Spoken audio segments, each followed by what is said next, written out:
Hello everyone, let's make apple and cinnamon chips an easy way.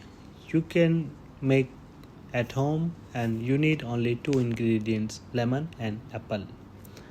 I am going to show you very easy way. You can slice it by knife or you can use the mandolin slicer to take the even slices, thin slice. Same way we are cutting the lemon as well.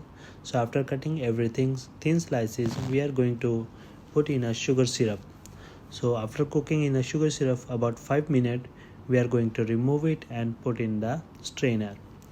When the excess water will be drained, then we are going to make our sugar syrup.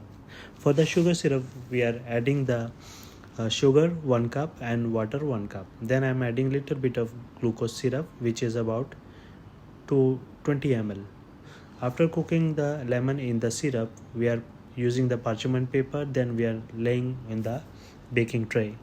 Make sure don't overlap so it will not stick together.